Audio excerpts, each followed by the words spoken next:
Hello everyone, welcome to ज्ञान IQ. और काफ़ी दिनों बाद मैं आप लोगों से ऐसे इंटरेक्ट कर रही हूँ क्योंकि बहुत बिजी चल रही हूँ। अभी तक बिजी हूँ, अभी तक फ्री नहीं हुई हूँ, इसीलिए यूट्यूब पर कम भी एक्टिव हूँ और कुछ दिनों से वीडियोस कुछ ऐसी बन नहीं पा रही हैं सॉलिड से थोड़ी सी।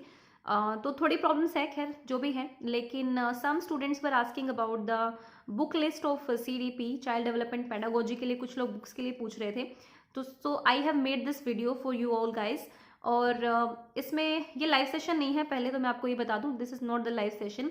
ये मैंने रिकॉर्डेड वीडियो डाली है। इसमें कुछ बुक्स आपके सामने आज दिखाऊंगी और ज़्यादातर बुक्स मेरे पास जो है वो इंग्लिश मीडियम में हैं। तो मैं हिंदी मीडियम वाले जितने भी बच्चे हैं यहाँ पर, वो अगर किसी बुक स्पेशल बुक को जानते हैं या उनको लगता है कि कुछ ऐसी बुक्स हैं जो उन्होंने पढ़ी हैं अच्छी हैं, तो आप कमेंट कर देना कि ये वाली बुक भी अच्छी है, ये वाली बुक भी अच्छी है। या कोई भी अगर कोई और बुक भी है आपके पास जो बहुत अच्छी है तो उसके लिए कमेंट कर देना, ताकि दूसरे वाले बच्चों को पता चल जाएगा इस चीज़ के बारे में। और जो मेरी लिस्ट है बुक्स की, जो बुक्स मैं आपको आज दिखाने वाली हूँ, वो काफ़ी अच्छी बुक्स हैं, मैंने पढ़ी हैं। सारी बुक्स थोड़ी सी मुश्किल है पढ़ना, कि आप लोग अगर ये कहोगे कि ये तो बहुत मोटी किताब है, ये वाली चीज़ें अगर आप बोलोगे तो येस, मोटी मोटी बुक्स भी हैं दो। लेकिन एक ही आप बुक देख लेना, जो भी आपको ठीक लगे, या फिर ये भी ठीक ना लगे तो फिर आपके अपने खुद के सोर्सेज होंगे।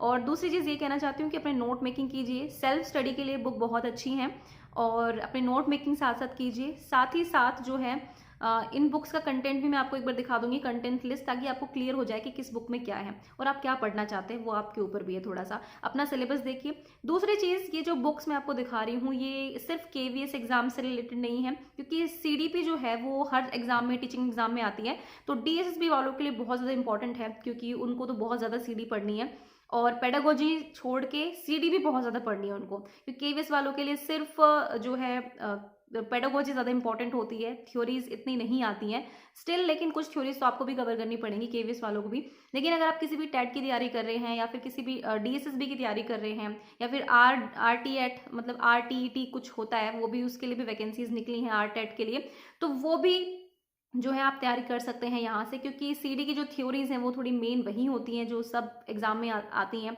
कुछ एक्स्ट्रा भी आपको इन बुक से मिल सकता है। सो गाइज, मैं बस यही कहूँगी कि मेरे कहने पर इतना कर लेना कि कम से कम एक बुक को फॉलो करना, ठीक है। एक बुक को बिल्कुल थोरली फॉलो करो, उसको पढ़ो बार बार, ठीक है। तो आप ये देख सकते हैं, अगर आपको अच्छी लगे तो आप देख लेना। मैं आपको भी लिस्ट दिखा देती हूँ बुक्स की। सबसे पहले देखते हैं क्लास 11th की साइकोलॉजी की बुक है। देखिए, ये हिंदी मीडियम में भी आपको अवेलेबल रहेगी और इंग्लिश मीडियम में भी आपको अवेलेबल रहेगी। आपकी मर्जी है, आप NCERT की साइट से डाउनलोड करना चाहते हैं या फिर आप खरीदना चाहते हैं तो वो भी आप कर सकते हैं। ये text book for 11th class है और ये काफ़ी अच्छी बुक है, इसलिए मैं आपको सजेस्ट कर रही हूँ, इसको आप पढ़ सकते हैं। इसमें साइकोलॉजी क्या है, मेथड्स ऑफ इंक्वायरी क्या है, basis of human behaviour, human development, sensory attention और परसेप्चुअल प्रोसेसेस क्या है, लर्निंग यानी कि अधिगम, human memory, thinking, motivation in emotion. देखिए, ज़्यादा पूरा इनफ नहीं रहेगी NCERT में, ये भी कहना चाहूँगी। DSSB वालों के लिए तो बिल्कुल इनफ नहीं है, लेकिन ये पूरा आप पढ़ सकते हैं, आपको थोड़ा सा बेसिक नॉलेज इसकी मिल जाएगी। तो ये इसकी कंटेंट लिस्ट है जो मैंने आपको दिखाई है, और चैप्टर वाइज जो है आप इसको पढ़ सकते हैं। और इस तरह से पूरा चैप्टर में पूरी चीज़ें दी हुई हैं फर्स्ट पेज पे कि क्या क्या आप इसके अंदर पढ़ सकते हैं, ठीक है। तो ये है 11th क्लास की साइकोलॉजी की बुक। नेक्स्ट बुक है आपकी ये 12th क्लास की साइकोलॉजी की बुक है, ठीक है। इसको भी आप पढ़ सकते हैं, ये हिंदी मीडियम और इंग्लिश मीडियम दोनों में मिलेगी। अब इसका एक बार कंटेंट आपको दिखा देती हूँ। इसमें आप कंटेंट देख सकते हैं, variations in psychological attributes, self और पर्सनैलिटी, इस तरह से टोटल पूरे इसमें 9 चैप्टर हैं। आप चाहे तो स्क्रीनशॉट ले लीजिए या फिर आप कंटेंट को ऐसे देख सकते हैं, ठीक है। ये इसके कंटेंट लिस्ट है, जो भी चैप्टर आपको लगता है इंपॉर्टेंट है वो आप पढ़ सकते हैं। देखो, फिर से कहना चाहूंगी कि DSSB वालों के लिए सिर्फ ये दोनों बुक्स पढ़ना इनफ नहीं रहेगा, लेकिन एक बेस के रूप में आप इन दोनों बुक्स को देख सकते हैं। अब जरा KVS PRT वालों के लिए क्वेश्चन सेट की बुक है, शिक्षण शास्त्र एवं शैक्षिक मनोविज्ञान, KVS PRT pedagogy and educational psychology की बुक है। ये चैप्टर वाइज इसमें क्वेश्चन ही क्वेश्चन है आपके लिए, मतलब थियोरी नहीं है इसके अंदर। लेकिन इसी की सरोहा पब्लिकेशन की एक थ्योरी की भी बुक आती है, आप वो भी देख सकते हैं। ये देखिए, राइटर है सुशील सरोहा, सरोहा पब्लिकेशन, ठीक बुक है, मतलब प्रैक्टिस के लिए ठीक है। आप यहाँ से क्वेश्चन देख सकते हैं और इसमें मतलब हर एग्जाम में जो भी क्वेश्चन आए हैं, जैसे DSSB असिस्टेंट प्राइमरी टीचर में कौन से क्वेश्चन पूछे गए हैं, ये सब दिया हुआ है इसमें। और इसमें थोड़ा KVS के सिलेबस के अकॉर्डिंग दिया हुआ है। जैसे देखिए, pedagogical concerns, growth and development, thinking, learning, curriculum, ठीक है। आप ये सारा देख सकते हैं एक बार, आप चाहें तो स्क्रीनशॉट भी ले सकते हैं, मैं सारा पढ़ के नहीं बताऊंगी। और ये देखिए, ये इसकी पूरी कंटेंट लिस्ट है। लेकिन इस बुक के अंदर सिर्फ आपको क्वेश्चंस मिलेंगे, इसमें आपको थ्योरी पोर्शन जो है वो नहीं मिलेगा, ठीक है। अब जो नेक्स्ट बुक है इसी की है, सरोहा पब्लिकेशन की। इसमें आपकी ये देखिए, जो डीएसएसबी पीआरटी में एक क्वेश्चन आ गया था, टेबुलर रासा, कोल्ब की लर्निंग, ब्लैक बोर्ड ऑपरेशन, ये सब, तो ये सब इसमें बताया गया है। और ये इसमें थोड़ा थ्योरी पार्ट है, मतलब थ्योरी के साथ साथ इसमें जो है आपको डिस्क्राइब करके दिया हुआ है पूरा, और पीछे जो है क्वेश्चंस भी दिए हुए हैं। तो मतलब ये वाली बुक भी आप देख सकते हैं। इसका कंटेंट लिस्ट मैं आपको दिखा देती हूँ। जैसे ये देखिए, ये इसका कंटेंट लिस्ट है, ठीक है। मतलब क्या क्या इसमें होंगे ये सब आपके लिए इसमें लिखे हुए हैं। मतलब अगेन वही कहूँगी कि बुक्स तो भाई पढ़नी ही पड़ेंगी, आप एक बुक पर रिलायबल नहीं हो सकते हैं, ये भी एक बात है। ओके, तो ये है आपकी सरोहा डीएसएसबी पीआरटी के लिए। अब ज़रा मैं आपको वो बुक सिखा देती हूँ जो मेरी पूरी गाइड रही है एक तरह से। मैंने अगर जितनी भी साइकोलॉजी में नॉलेज बनाई है वो कहीं ना कहीं इन दो बुक से बनाई है।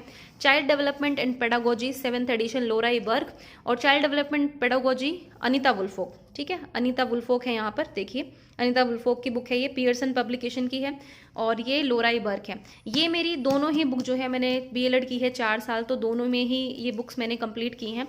तो आई होप कि आप लोगों के लिए अच्छी होगी। लेकिन मैं ये सजेस्ट करूंगी आप लोगों को, अगर आप ये दोनों बुक पढ़ना चाहते हैं तो इनमें से एक ही लीजिए, या तो आप लोरा ई बर्ग लीजिए या फिर आप ये लीजिए अनीता वुल्फोक, क्योंकि दोनों का कंटेंट जो है ज़्यादा डिफरेंस नहीं है और दोनों बहुत मोटी मोटी बुक है। मेरे पास दोनों अवेलेबल थी इसलिए मैंने दोनों पढ़ ली। अब आप लोग दोनों ना भी, कुछ बच्चे ऐसे होंगे जो ना भी खरीद पाएँ क्योंकि ये बुक बहुत महंगी है, मतलब इवन 500-600 तक की रेंज आपको लगेगी इन बुक्स की। दोनों को अगर खरीदेंगे तो 1200 रुपये तक का आपका कॉस्ट आएगा, ठीक है। महंगी बुक्स हैं, तो आप इनमें से जो भी आपको बेटर लगे वो देख लेना। मैं एक बार लोरा ई बर्ग दिखा देती हूँ आपको, इसमें क्या कंटेंट लिस्ट है। ये देखो काफ़ी पुरानी है, 7th एडिशन है, जब मैं कॉलेज कर रही थी उस टाइम की है, ठीक है। तो इसमें एक बार मैं आपको ये दिखा देती हूँ कि कंटेंट क्या है इसका। अगर आप ध्यान से देखेंगे तो देखिए, theory and research in child development, history क्या है, ठीक है, ये पूरा इसमें दिया हुआ है। आप लोग चाहें तो स्क्रीनशॉट ले सकते हैं, या फिर टेलीग्राम में जो है मैं एक बार डाल दूंगी दोनों बुक्स का कवर पेज भी, ठीक है। तो आप टेलीग्राम को सब्सक्राइब कर लें या जो भी है, वहाँ से आपको पता चल जाएगा। फाउंडेशन ऑफ डेवलपमेंट है ये, इसमें बहुत सारी चीज़ें हैं। मतलब जो लोग इंग्लिश मीडियम के हैं उनके लिए तो बेस्ट बुक मैं यही कहूँगी कि लोरा ई बर्ग या अनीता वुल्फोक, जो भी आपको ठीक लगती है आप लीजिए। ये देखिए, इसमें पूरा दिया हुआ है, पूरा मैं आपको इतना ज़्यादा दिखा भी नहीं पाऊंगी। कॉग्निटिव डेवलपमेंट एंड लैंग्वेज है, तो सेंसरी मोटर स्टेज है, प्री ऑपरेशनल स्टेज है, फिर उसके बाद कंसेप्ट कंक्रीट ऑपरेशनल स्टेज है, फिर यहाँ पे वाइगोत्स्की का सोशल कल्चरल एनालिसिस भी दिया हुआ है। उसके बाद इंफॉर्मेशन प्रोसेसिंग थ्योरी दी हुई है। उसके बाद यहाँ पर इंटेलिजेंस दिया हुआ है आपको, ठीक है। चैप्टर 9 लैंग्वेज डेवलपमेंट का दिया हुआ है। उसके बाद पर्सनालिटी एंड सोशल डेवलपमेंट दिया हुआ है। देखो, इस बुक को खरीदना इतना कोई मुश्किल नहीं होगा लोगों के लिए, लेकिन सबसे ज़्यादा मुश्किल होगा इस बुक को पढ़ना। अब मैं आपको ये दिखाती हूँ कि इसमें कितने पेजेस हैं टोटल। आई थिंक 642 पेजेस तक की बुक है, तो 600, मतलब इसकी मोटाई भी दिखा देती हूँ कितनी बड़ी बुक है, ठीक है। अब ये देखो पीछे इस बुक में जो है, मैं आपको टोटल पेजेस बता देती हूँ कितने ज़्यादा हैं इसमें। बहुत ज़्यादा पेजेस हैं इसमें, मतलब कहने का ये है कि आप इसको खरीद कर जस्ट रख देंगे तो कोई फ़ायदा नहीं है, इसको पढ़ना भी ज़रूरी है। तो वो लोग ही खरीदें जो इसको पढ़ने की हिम्मत रखते हैं, जो पढ़ना चाहते हैं इसको। फुल इंग्लिश में कंटेंट है और हिंदी में कंटेंट नहीं मिलेगा ये आपको, ऐसा भाई देखो अब होता है ना, क्योंकि इंग्लिश की थोड़ी सी बुक्स ज़्यादा बेटर आती है मार्केट में। हिंदी मीडियम में फिर वो ट्रांसलेशंस होती हैं, वो इतनी अच्छी होती नहीं है, और इन बुक्स की शायद ट्रांसलेशन भी नहीं है। अब बात करते हैं एजुकेशनल साइकोलॉजी, जो कि अनीता वुल्फोक की है। डीएसएसबी के लिए मैंने ज़्यादा इसको फॉलो किया, क्योंकि लोरा ई बर्ग जो है ये मेरी फ्रेंड से मैंने ली है, क्योंकि मैंने खुद नहीं खरीदी थी, तो अपनी फ्रेंड से ली हुई है, तो वो आपको दिखा रही हूँ लेकर उससे। अब ये एजुकेशनल साइकोलॉजी की बुक है, ये अनीता वुल्फोक की है। इसका भी एक बार मैं दिखा देती हूँ आपको कंटेंट लिस्ट, ताकि आपको क्लियर हो जाए चीज़ें।